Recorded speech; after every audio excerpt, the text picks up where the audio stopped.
Martinez, again, just a geek from East LA, and I am sitting here with my gal. We go back like spinal cords and car seats, like Pro Tools and gold teeth.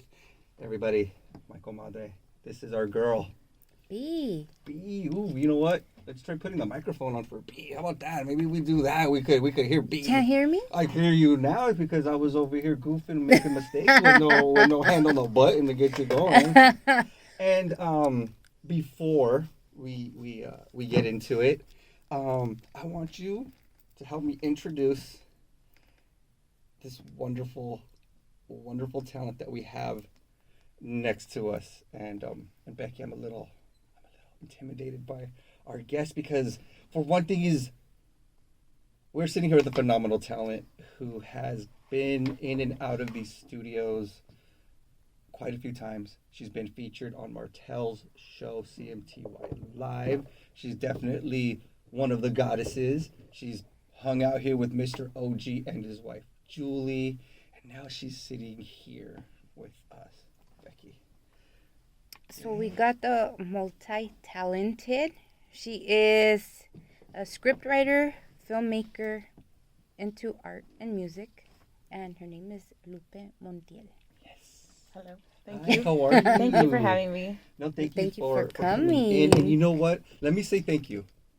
To be honest, because You got him all nervous. yeah, no, seriously, you had. I was No, hoping that I wasn't no, going to do this. And no, because there's a few things why I'm excited to be sitting here with you. Okay. Is one of the things that I'm always trying to kind of achieve or go for is kind of like the station identity, right?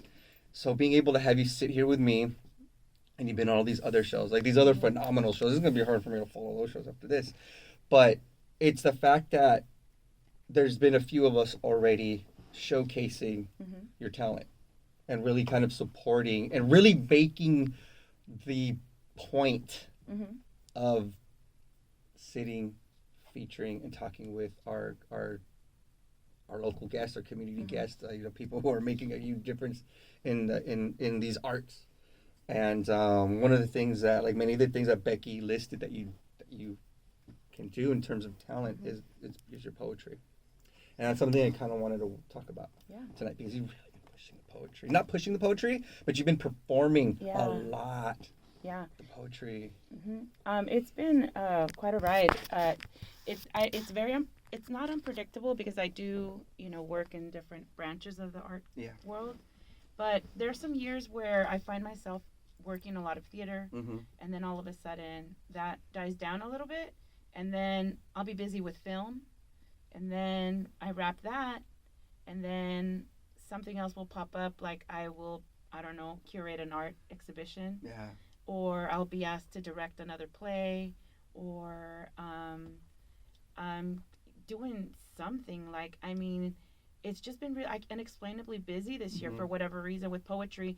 I don't know if it must have something to do with the political climate. I'm feeling it could be because it's voices that right now that we are not that we're craving. It's voices that we need to be hearing. I think so. I think I've seen it across the board with different genres of music too, especially the ska and punk community are really seeing a revival.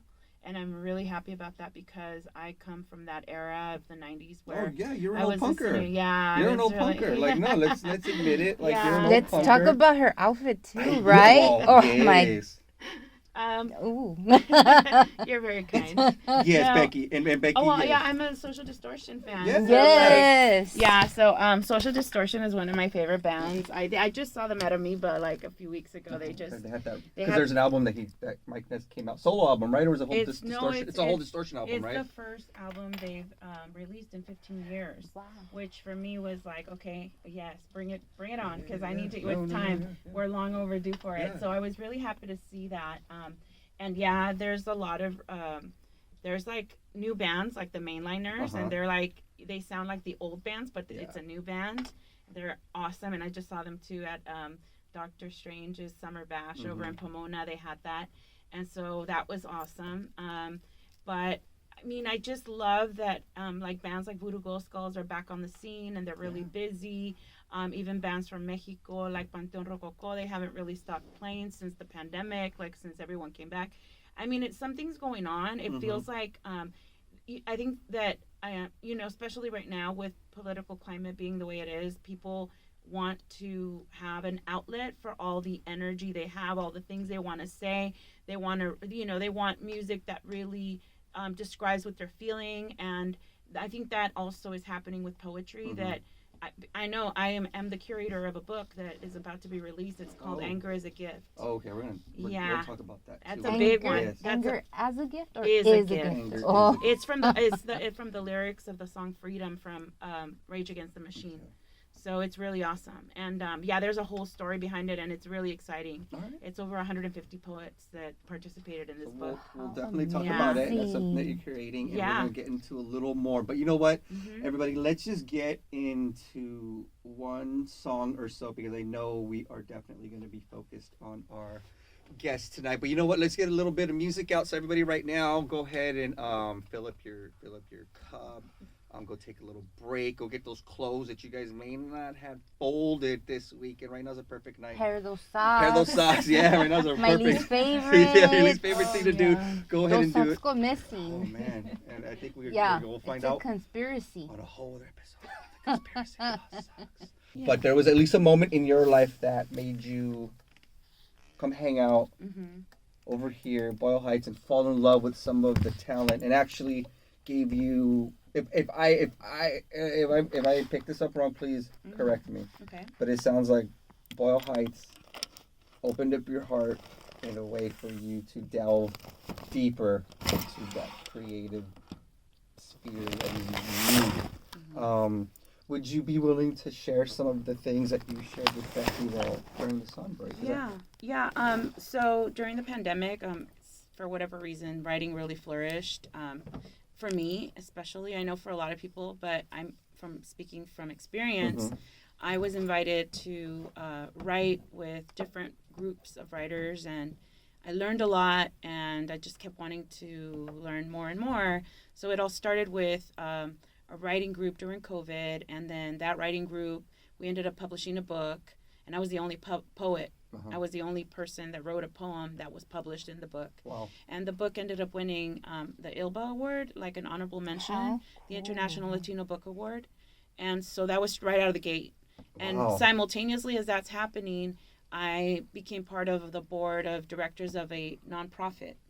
And that nonprofit would help, was teaching young girls from the ages of 12 to 18 on how to get into the film industry and become a film director and a DP, a director of photography. So everything that it takes to make a film.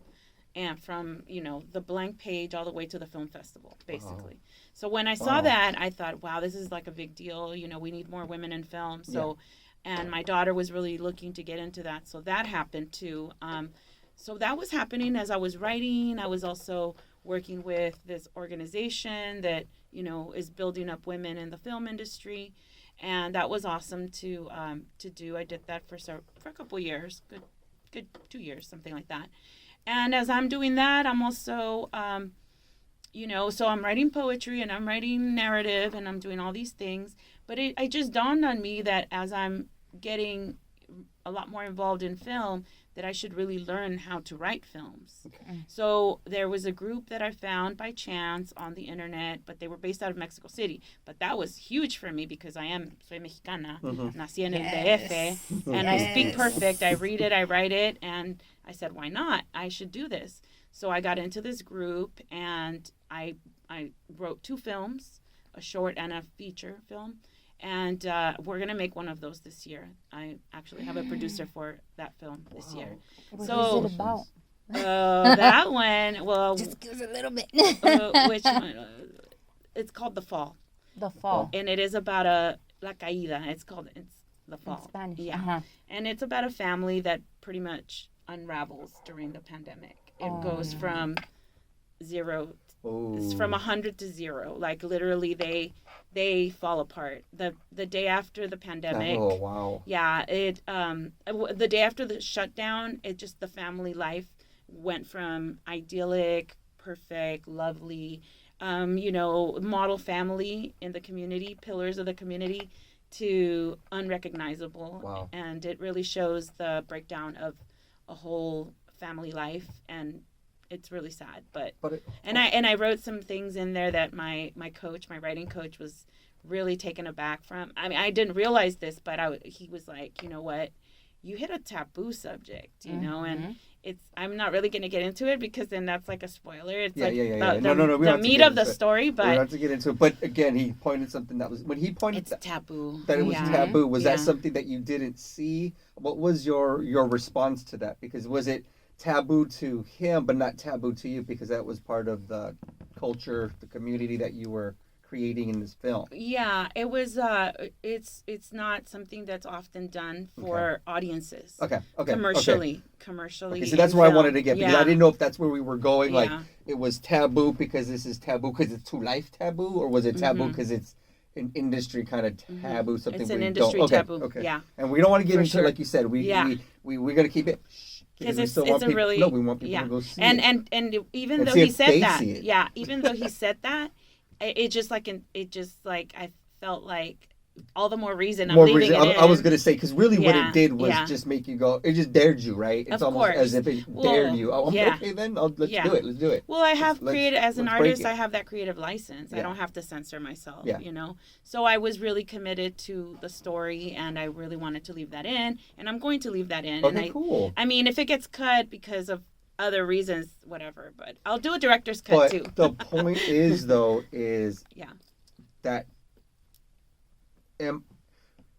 can I make an assumption on that taboo? Is this gonna my assumption on this, I don't know what it is, mind you, okay? I just me and Becky, we just found this out. But I feel like that could be a taboo that's gonna break and change. Maybe we could change filmmaking. Or maybe how we tell a story. I don't know. I think that the climate right now, Is it needed? I think it's almost sanitized now because we've seen so much during this, time of our lives that I almost think it's not gonna really affect. It's not affecting. Back when I wrote it, it Possibly. was like people were. It's like a clutching pearls type of thing, but now it's like clutching me right with everything that we've seen on television happening around the world, war-torn countries and this and that.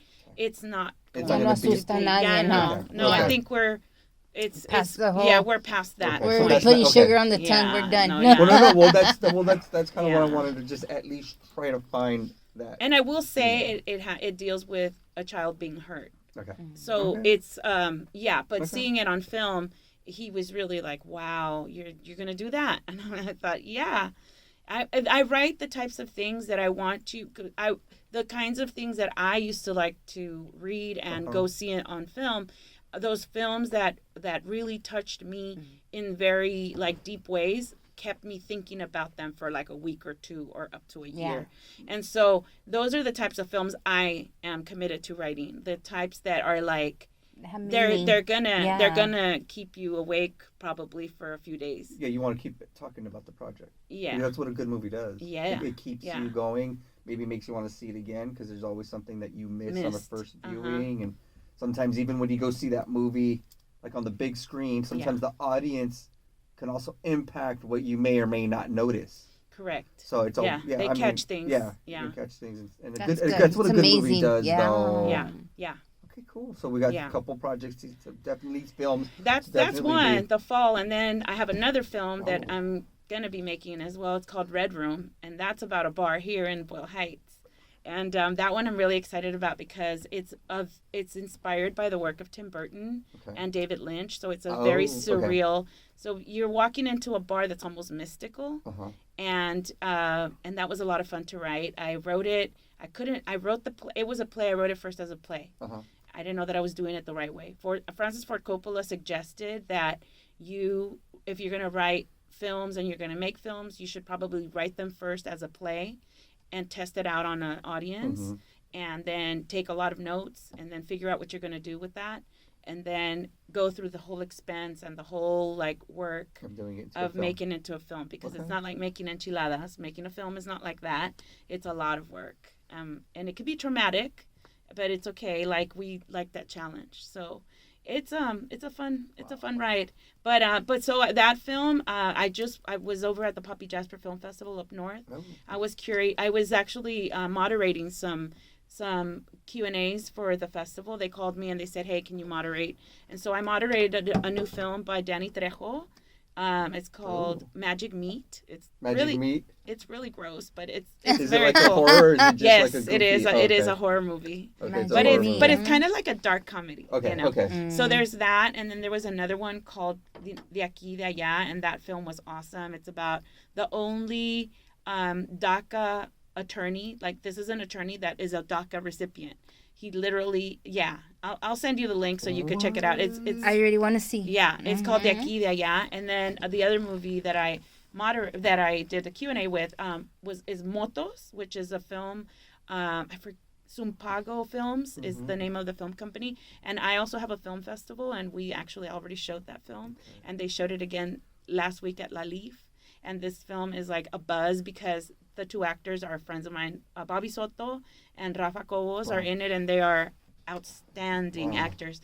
I am actually casting Rafa in that film, Red Room. He's going to be the bartender. So I'm already I'm already placing the pieces. I've seen that film already in my head. Well, that's the way to do it. You put in the right people, your friends or whoever, but the right people are going to make your characters shine in the way that you want. They're going to make it come to life. That's really cool. And And what was the name? I not to veer off, but only because I'm thinking someone might have asked thought the same question I did. Yeah. What is the name of your film festival? My film festival is called Show and Tell. Show and Tell. We do that festival twice a year, usually in the spring and the fall. This year we did it more like winter and summer, is because we did it in March, and now we're going to do it again in September. Okay. And for that one, I'm a co-founder. The other founder is Hadrian Sean Miguel, and he's an amazing playwright, and he's a designer. He's multi-talented as well. And he's amazing. So we have a group of people, and we select films together, and then we show them, and then we also feature. It's a very hybrid type of show, of film festival. So we also invite people to submit scripts for films if they want to do like readings. We also feature designers. So we've had fashion shows. We've had floricanto, poetry. We've had a lot of different, and then I also curate the art. So this time I had 60 artists that gave me art to show at at Art Share, and we have it at Art Share is going to be our main place to showcase everything and have our film festival. But I'm shooting for 100 artists this time around, so it'll be fun. It's a lot of work. But it comes together, and it's a lot of fun to see it like go from idea to like the place, and usually we don't have any open seats. It sells out every time. Well, it sounds amazing. I can see it's why. A lot of fun. Yeah. Well, none of them have ever been the same. Every single festival, it has always been different. We're not cookie cutter at all. We're pretty much a platform for emerging artists, and so that's been our mission, to have and build a platform where people that are wanting to show their work can come and show their work. So it's a lot of fun. Yeah, it's great. What was your thought? That's a great outlet to be a part of, because there's so many people trying to come up, trying to get noticed, that don't have the support. Right. They don't have the know-how. So being able to, we were just talking about that with Patrick before we started, how we came into the business where in an era where there was a lot of gatekeeping, and nobody would really tell you how to, navigate the ropes, and nobody wanted to tell you anything. I remember clearly. And so I said that if there was a time that I would ever be an artist and I could have that access to different places and tools that I could assist other artists to get their work out, that I would do that. And that's been, we've had a good success with it. I mean, and then usually when you're helping other people, people find out, you build a community, you find your tribe, and then artists want to help artists support artists want to collaborate with other artists. And so we want to make it, we always wanted to have kind of like what Andy Warhol did with the factory, where he just always had a lot of artists around him,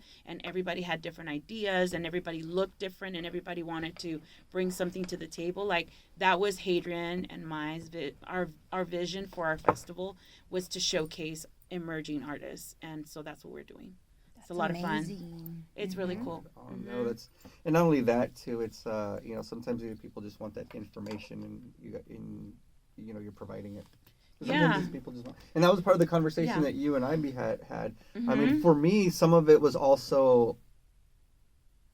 I know for me, to get back to your point, was I didn't ask the right questions, or I already made the assumption and I already gave myself the answer and said I can't do it because of X. And X was because I was the one who said that's the answer. Let's just move on, bro. Like that was kind of like how my approach was, and it still is. Like even as I do this, my approach is still like, oh, no one cares. No one's listening. No one, you know what I mean? Yeah. Like no one cares. Like and I know that should not be my approach. People are listening. Yeah, you should be more optimistic. And people do care. Like you know what I mean? Instead of being like my typical self and just being like, I'd rather bury myself first before we even start walking. Yeah, and so that's a huge no-no for the arts. You always have to have a very open mind. For me, like my favorite word in the arts is new. Like I want to see everything new. And there really never is anything that is new. Everything is a recycled something from something else. It's just a different approach. But nobody is you. So however you interpret one thing is not the way I'm going to interpret it. It's not going to be the way he interprets it. So there is where you find the uniqueness of the works that are being produced. And I like to see that because it goes back to the audience. It goes back to the artist. Everything is new. If it's not coming from you, if it's coming from someone else, there's just new ways and new perspectives of seeing things. So it keeps me very happy and very inspired. And everything is new. Everything to me is new. Like I see everything with like an open heart, an open mind, and that's how I keep my creativity alive. That's how I am also able to empower other artists to want to do their work and want to come and join with us and introduce their new works with us. So it's really cool. I really like having that opportunity and to give that opportunity for other people to have the same possibilities. Yeah. It's nice. It's nice to have that support because I personally know of another networking system that's kind of like that, but they're more fake. They run on that whole thing that if one person don't like you, now they're all against you. Oh no! And that's not how I believe anything's ran. That's not how any collective. Exactly, and I just feel like we all need to grow up and be, like you said, positive and see everything with new vision and just tirarnos a lo que venga, you know? And that's a great there's always difficulties navigating that. Don't think that it's been easy. No. And we've had our share of run-ins and things that have happened also not within our group itself, but outside of our group and places where we worked, whether it was maybe theater, maybe some films, whatever, you're always going to find complicated personalities. You just have to figure out how to deal with them, huh? either work with them somehow or find a way to exit, because you also need to do that sometimes. Sometimes it just means, and this was a huge eye-opener for me, back to the Boyle Heights origin of my work. I had to learn when to exit certain places and certain personalities and certain circles. So that was something I had to learn. It was growing is painful. And so I had to also learn to accept that I was growing. And someone said to me, "You've outgrown them." So when that was said to me, I was like, "Oh my God, I have outgrown them. What am I worried about?" And it was like from night to day. And it was like the heavens opened up, and what am I worried about? There's nothing to worry about. It's nothing but upwards now. So, No, usually it happens that way. It's growth. Yeah. Because it's scary. It is. And then you run alone and you're like, now what? And then it's like, Yeah. I know. It's fear of the unknown because Yeah. it's comfortable to be complacent and be in places where you're always comfortable. Yeah. But when you're not comfortable, there is the message that you're growing. You're growing, and it's you have to go forward. I mean, for me, it's been. I mean, I've learned a lot in the past 5 or 6 years, going from, having my family to being divorced to being a single mom to having a husband, a daughter, and a son, and us living together. Suddenly, I'm only living with my son, and so it's you have there are no guarantees in life ever. Just when you thought it was going to end up one way, it ends up going a different way. So you have to just keep going. You got to learn how to pivot. Exactly. With what's being thrown at you. Absolutely. And I think one of the things that I've noticed that artists are, well, maybe they don't feel they're good at it, but just as the outlook and observing, a lot of times I think that's how a lot of artists kind of thrive in terms of being able to pivot. I think maybe more than maybe the person next to them, maybe who's not so artistically inclined, because art, a lot of it is kind of working on your feet, kind of thinking, like if you think about theater, a lot of times you got to work on your feet, something happens, so you got to be able to adjust, right? Absolutely. Yeah. So I think sometimes I feel artists, whether maybe artists don't know it, have a tendency, I think, to better pivot than I might be able to pivot. Yeah, there's and we don't have regular paychecks either. Yeah. So we're constantly working with very flexible budgets. And not just flexible budgets, you got to deal with sometimes all these they're different non-existent. Yeah, and you got to deal with those personalities. So, you have to, lack of money doesn't scare me. Lack of originality scares me. Yeah. Lack of creativity scares me. Working with narrow-minded people scares me. But the other stuff, it comes and goes. It comes and goes. And for me, I've learned to work within the limitations because it makes me more creative. Yeah. A lot more creative. You remind me of me so much. My favorite saying is primero me aviento, luego me arrepiento. Half the time I'm just like, what did I get myself into? It's a leap of faith. And then I shock myself. Yeah. And then for 2 days I'm like, what am I going to do? Yeah. And then it just comes. Sometimes you're stronger than you think you are. Yeah. I test myself a lot lately these days. Yeah. Yes. And it's era. It's becoming successful each time, Becky, though. Thank you. For both of you, each time that you have to. You rise above it. You have to believe that it's going to get okay. I mean, yes, that you will be okay. Fear and being nervous and what ifs don't get you anywhere. No. I personally feel like I have wasted all my life worrying about what other people think. No, not what they think. What if it doesn't happen? Oh, no. What if it doesn't, flourish the way I want it to? What if I fail, I'm my biggest critic. You're second guessing and all that. Yeah. And now that I just do not care. Right. I'm having the best time. Yeah. I'm everywhere. Something happened. I'm everywhere. Yeah. That's what happened to me when I got into acting, because acting was the scariest thing I've ever experienced in my whole life. Even scarier than getting married. Wow. Acting, I was getting into people's heads, because that's where I went wrong. I began to act at Santa Monica College, and I could only do that one class, that one semester, and every time I walked in there and I had to read my lines, I had nosebleeds. I bet you people thought I was snorting cocaine, but that was not true. I was so scared. I walked in and I would start bleeding, and my teacher started to look at me funny, like, what is wrong with you? I was just so freaked out. I didn't know first of all, I didn't know what I was doing. I was not a thespian like you. I did not know what I was doing. I did not understand acting. I thought I did. I did not understand anything. And so I didn't respect the art form. And I didn't understand that the last thing you need to do is worry about what people think. So I was killing myself in that class. And I can't even believe that I finished it. I still haven't had the courage to go see what grade I got. Wow, really? Tell me where, I'll tell you. No, I don't know what I got in that class. And honestly, at this point, I don't really care, because I surpassed that. How long ago was this? Oh, it had to have been 1990 something.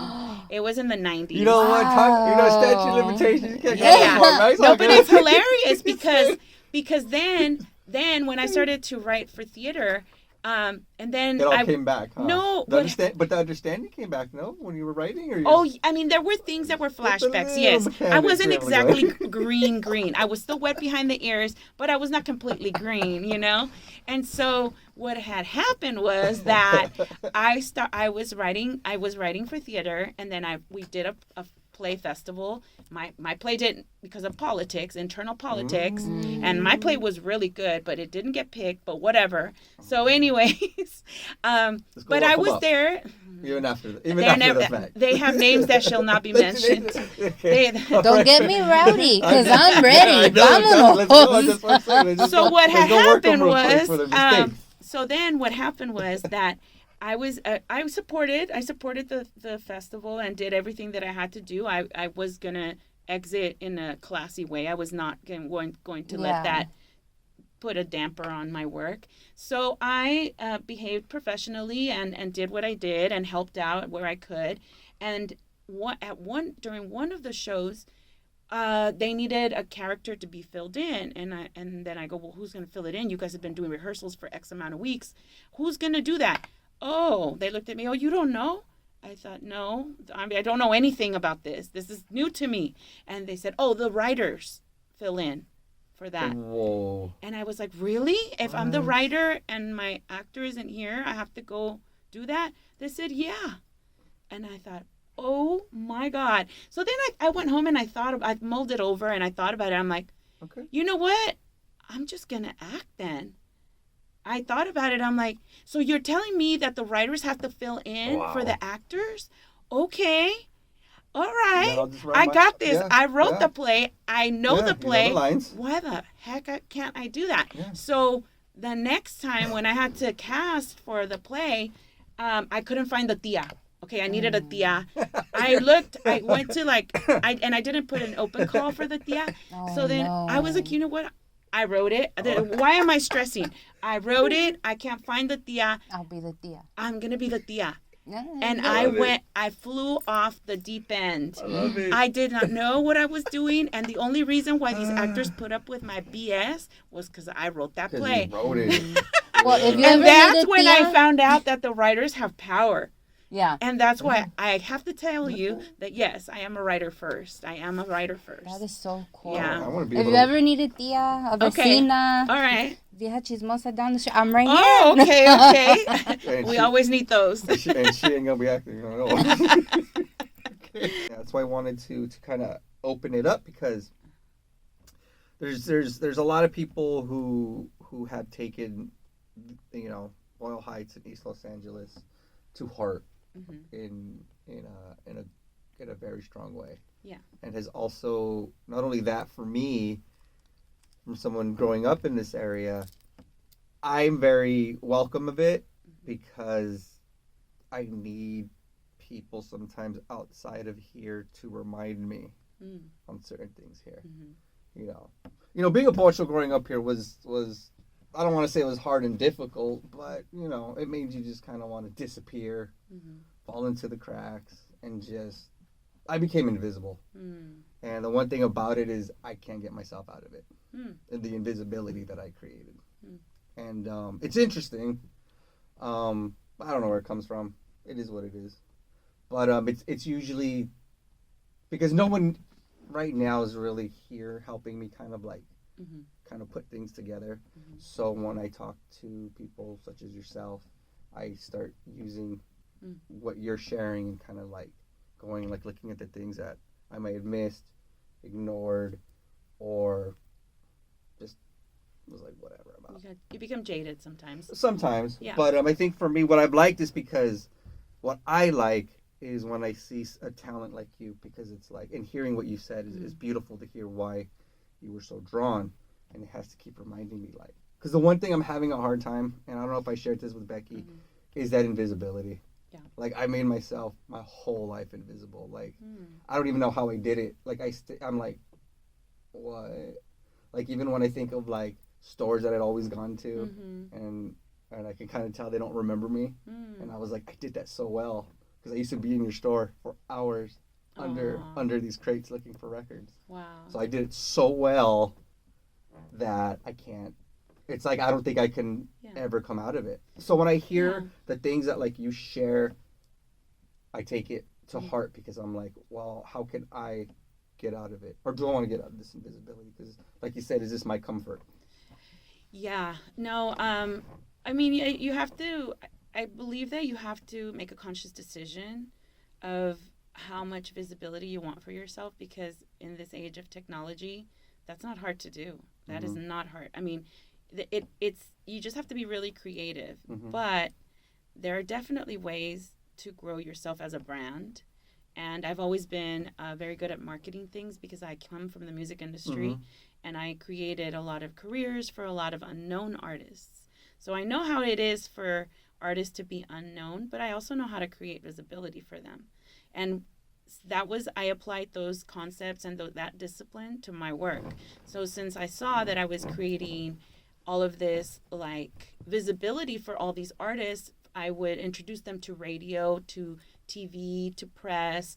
And since I was already working with them and I knew how to bring a new artist to a radio station and introduce them to program directors and people that, that are going to make a difference in their career, I figured, well, now I have books, now I have films, now I have plays.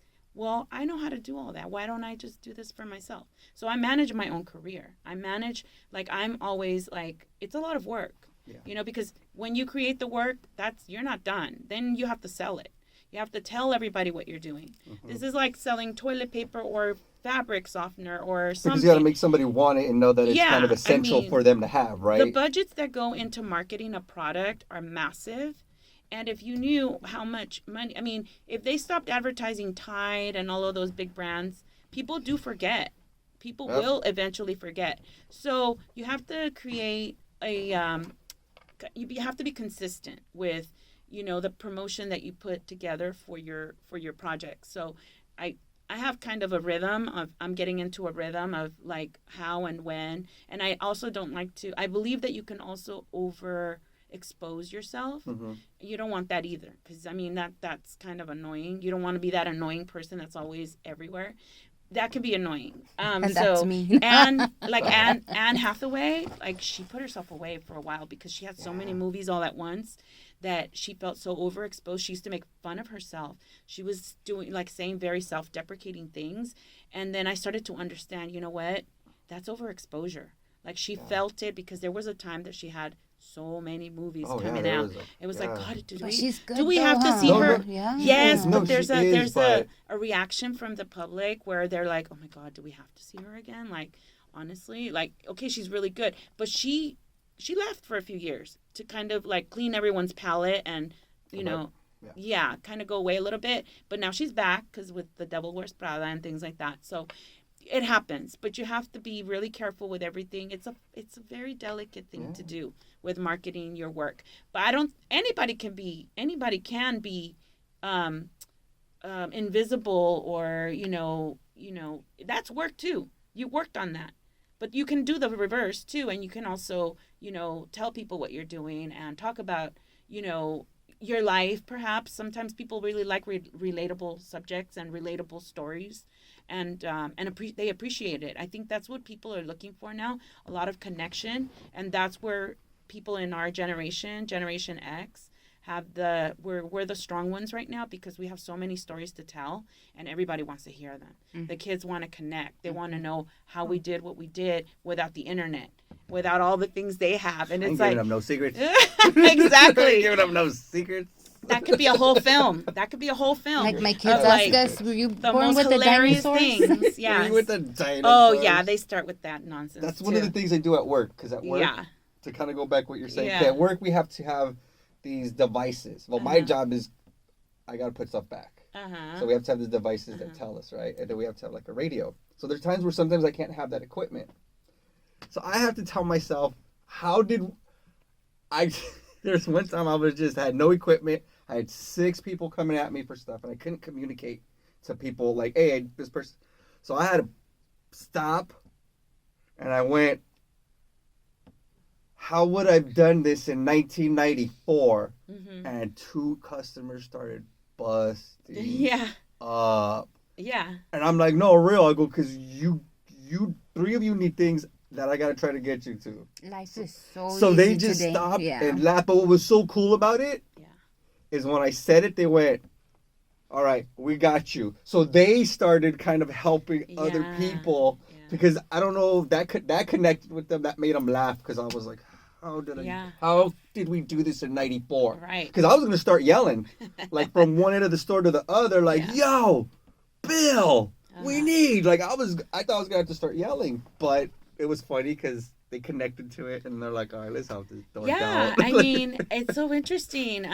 But I was hearing a programmer the other day. She was saying they don't have anybody anymore. Like, there's no one around that knows how to solve the problems that occurred in computers and things like that before the optimization of everything. That they don't know how to return to that. There is no way to go back. That is scary. No, that is scary. That's why, like, at work, like, sometimes when I'm somewhere, I have to, like, if I feel like I'm becoming overwhelmed and dependent on devices, that's been my go-to. Like, hey, you were pull around. up that Thomas guide again. Yes. That's what I used to do. Yeah. I used to be That's dispatcher. how we get to. That's how we used to get to the venues. I used to be dispatcher for the big rigs. Yes, yeah. That's what I used to. You were dispatcher for what? For the big rigs, the trucks. Oh. I would make you the had world to be an go round. expert. Mhm. Yeah. I've done it for 23 years, Wow. and that was the day. Right. There was no Google Maps. Even the MapQuest was not the best back You're then. talking real work. I'm just saying, I just needed to go from that club to that club. No. Oh no, but the point is that there's a lot of that we're kind of forgetting, and I know it's a joke when I say it, but I'm saying it because I have to tell myself, like, dude, you're from a time when all this stuff wasn't around, so why are you acting like you don't know how to survive we are so all of a spoiled. sudden? Like, and I think that's why I tell myself is like, you know how to survive, dude. Don't be depending on all this stuff. That's so true. You know what I mean? Because if you could get by with that, collective learning. I think I have an idea. I think that if you like do a whole page with collective learning, how to relearn it without the technology, that could be an amazing project. Well, I mean, and if we think of it like even the most little mundane thing, like calling my dad to pick me up. Oh, yeah. On a different phone that isn't your cell phone. Right. You know what I mean? The other day I was at the courthouse and there was like an actual phone booth there. Yeah. And it had one of those phones some with of a the coin. courthouses still have it. And I was like, wow, and it works. I picked it up. But then It who was knows like a numbers dinosaur. anymore? All right. Who knows phone numbers I know anymore? my mom's number. Call my mom. Mom, I'm on a phone at the courthouse. I don't know I'm good, anyone's Mom. number. You're right. I don't know anyone's I only know number. my number. I still remember my house phone number Me when I was a too. kid. I think, you know what, because that's burned into our gray matter. Like, I remember my old numbers. But it's like, what good would that do me now? I only can remember two.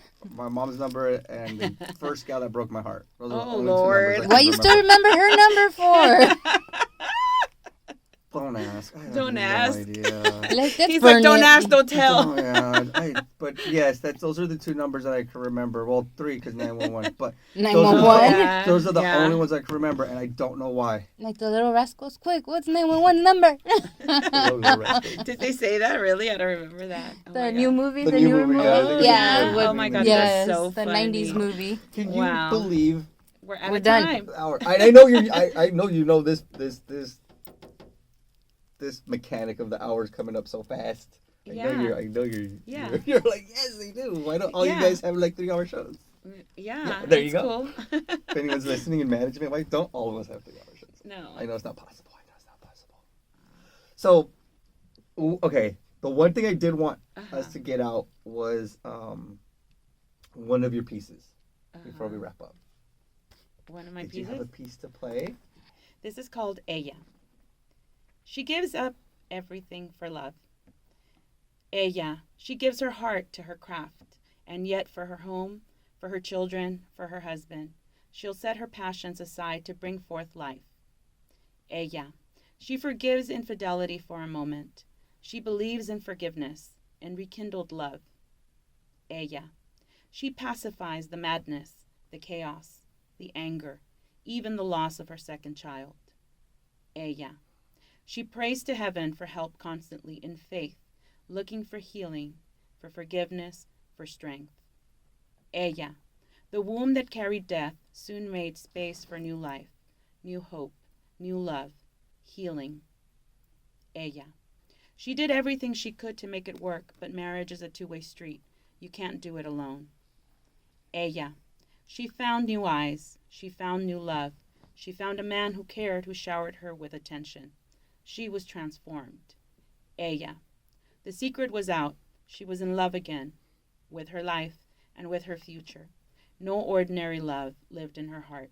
The energy spilled onto hundreds of pages of poems, of stories, song lyrics, plays, and film scripts. Ella. She did all that. She wanted to heal from a broken heart, broken mind, broken body and soul. She knew the violence would lead to sure death. The window of opportunity was tiny, so she ran for her life, without shoes and torn flesh on her feet, towards a new life. Then she never looked back. Ella. She is climbing a mountain with clear instructions from the divine. Always look forward, never look back. Ella. She keeps fighting the good fights. She builds, she creates, she gives, she receives, she dances in the night. She makes confessions to the moon. Ella vive. Ella es libre. Ella ama. Ella somos muchas. Vivimos, sobrevivimos y seguimos. Ella. Esa mujer soy yo. Wow. Gracias. Oh my goodness. I saw Becky connecting to some of what Because you yo were soy going ella through. también. Oh my Right. Somos goodness. muchas. Wow. Yes. And with that, I want to invite everybody to Latina Fest. I'm going to be reading more poetry at Latina Fest All on right. Sunday at 1 o'clock at Exposition Park next to USC. And I have 5 other poets that are coming to read as well. Do you have that posted on your... I am going to do Okay. that today. And so So I'll we get can that share out. and- And yeah. it's going to be a lot of fun if you want to come. We have some free passes to come to Latina Fest on Sunday. It's going to be a lot of fun. You can bring your family and friends. So we have that opportunity to do it. So Cool. yeah, it's going to be a lot of fun. I'm excited. This is my first time curating poetry for the event. So I want to thank Naive Reynoso and Bel Hernandez. They actually brought me on board for that. So it was a lot That of fun. is so Yeah. amazing. Mhm. Yes. Sounds nice. Yeah. Thank you. Thank you for Thank you for letting me come here and share with you guys. thank you for that reading and thank you for coming in and Yeah. and I again I'm gonna admit I having to follow Martell and then having to follow OG, I was just like Yeah, no. I was just like I hope I can Yeah. and by Becky as well, we could present you in the way you presented Yeah. it, and I do hope that you're willing to come back Yeah. and hang Yeah. out. If you will give me the opportunity, I would love to come back to yes. talk about Please. the book that we're actually going to be. Yeah, we didn't even get to talk about the book. I know we kind of, which we is have fine. time. Yeah, we have time. I know we alluded to it. It's a book. It's called Anger is a Gift, There's a gift. and it's 150 poets that have original work in the book, and the artwork of all the artists. I curated all of the artwork. That is so cool. And that was so fun. That's like next to film and poetry, curating art is one of your favorites. one of my biggest passions. I love going to museums and galleries and meeting new artists all the time. So it's a huge passion for me. Yeah. So it was a lot of fun to do that and to reach out to them and to have them say yes, that they would give me their work. I mean, I have Pulitzer Prize winning Lalo Alcaraz's work in there. Ignacio Gomez, who made the Zoot Zoot poster.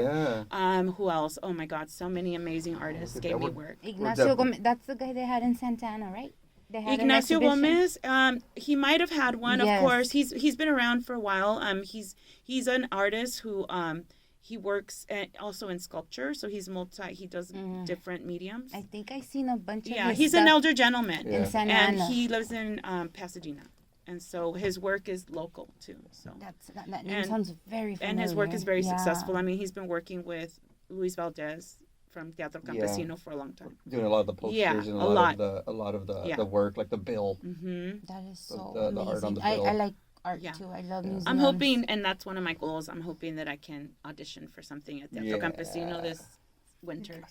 And if I don't Definitely. do Teatro Campesino, I'm probably going to do the Nutcracker again. Nice, right How on. fun. Yeah, I dance. I dance in the Nutcracker. I dance waltz. This is everything. Yeah. It's a lot of fun. How fun. It's fun. Yeah.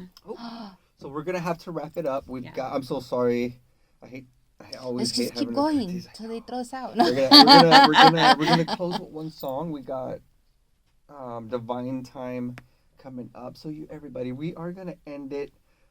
You know what? Please, before we go, where can we get all hip to everything you're doing? Where can we find you? Well, I'm very On the transparent. I post everything that I do on Instagram. So my handle on Instagram is Futuroscope USA. And then on Facebook, it's my name, Lupe Montiel. And then I also have a film company. It's called Monarca Pictures. So there's that. So those are the best ways to find me. Yeah. So in other words, there is no way that anybody You can miss her. can Yeah. miss you, right? No. Look her up. All and right. I'm find not her. hiding. You're not hiding. I owe money, but I'm not I hiding. owe money, They but know I'm where not to gonna find hide. me. They know where to find you. You told them where. Yeah, Mhm. All right, I'm not everybody. running. All right, everybody. Yeah. We're going to stay here because we're not running, but we're going to have to be moving, everybody. We're going to have Divine Time. But right now, let's get a little bit into some Danny with As It Is.